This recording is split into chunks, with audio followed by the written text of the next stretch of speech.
Makanya saya tidak berhenti-henti dan saya tidak istilahnya tidak bosan-bosan untuk menyampaikan. Karena kita sudah diajari oleh leluhur kita terdahulu tentang ketuhanan, tentang cara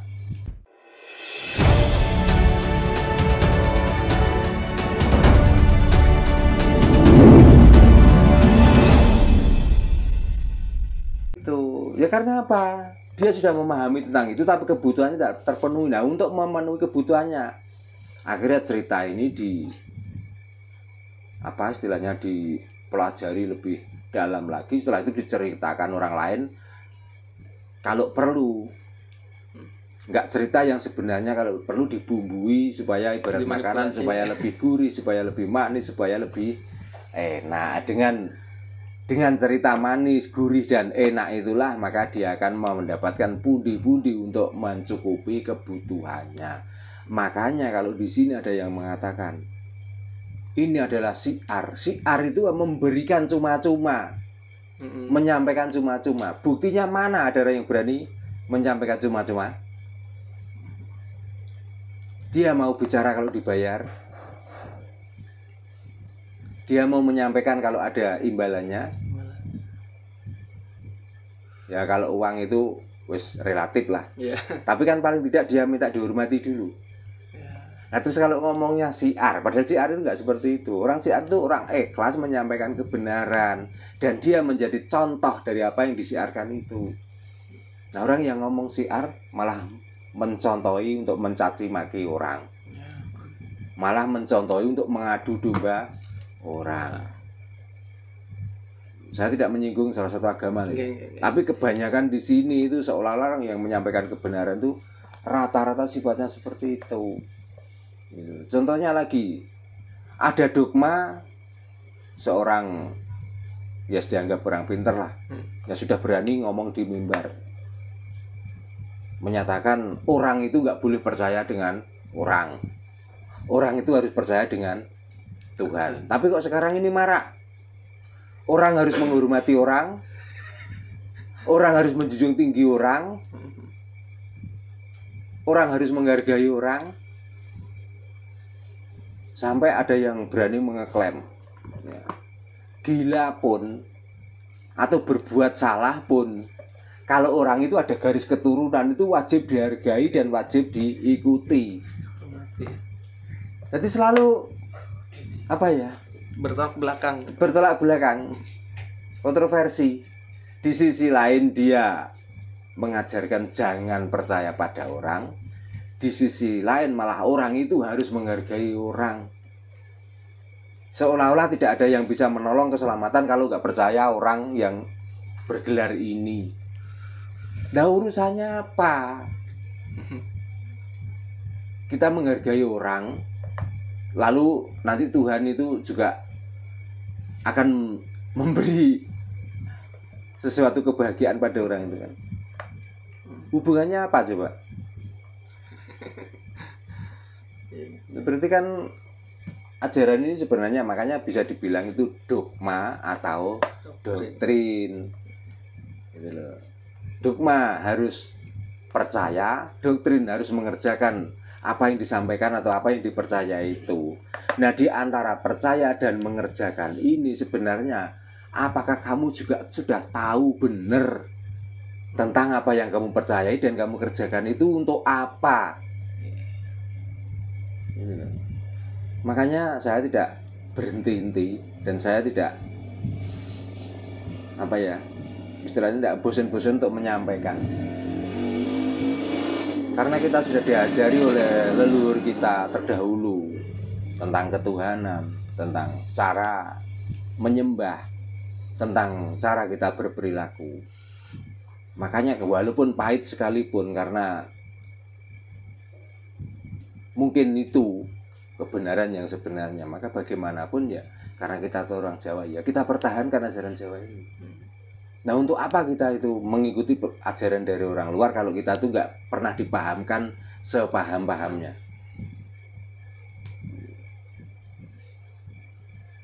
Makanya kalau ada yang melihat ini tersinggung, ya, kemarin sudah saya sampaikan di channel Surya Alam.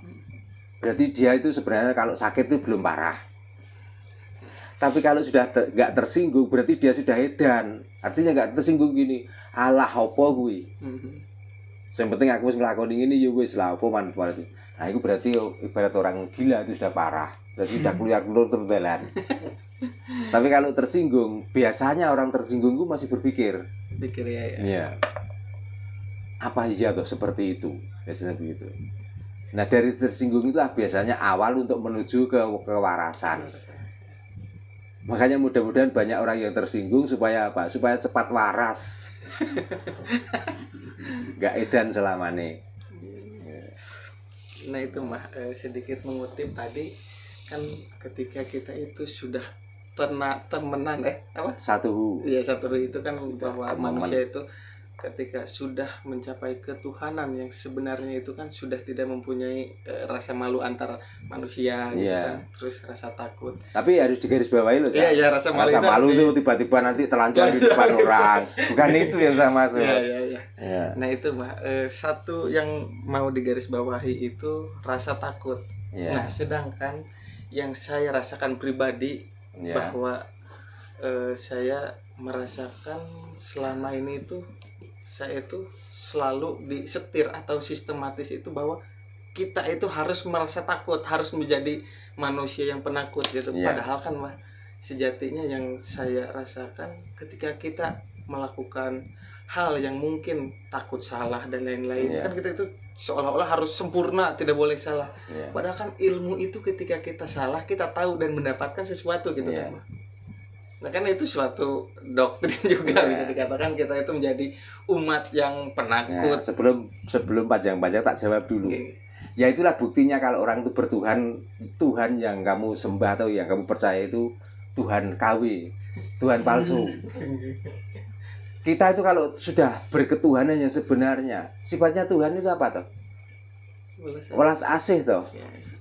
Masa ada welas Tuhan itu welas asih itu tiba-tiba mengancam buatannya, produknya sendiri? Kan enggak.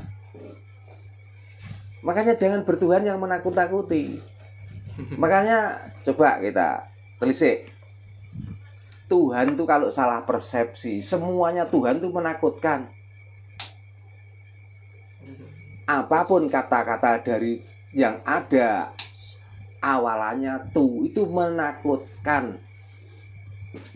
Atau akhiran tu. Apalagi kalau akhirannya itu to, malah sangat menakutkan. Nah makanya jangan bertuhan yang itu.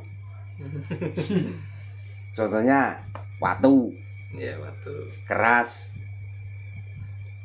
Ya itu kalau kita itu terbentur, kita akan bonyok, sakit. Tumbak, masih banyak lagi itu apalagi itu yang berada di bentuk feminim. Oh malah menakutkan itu. Gak terima bonyok niku. Iso kere, iso bambung. Ya itulah buktinya. Sedikit saya coba. Ya. To juga begitu.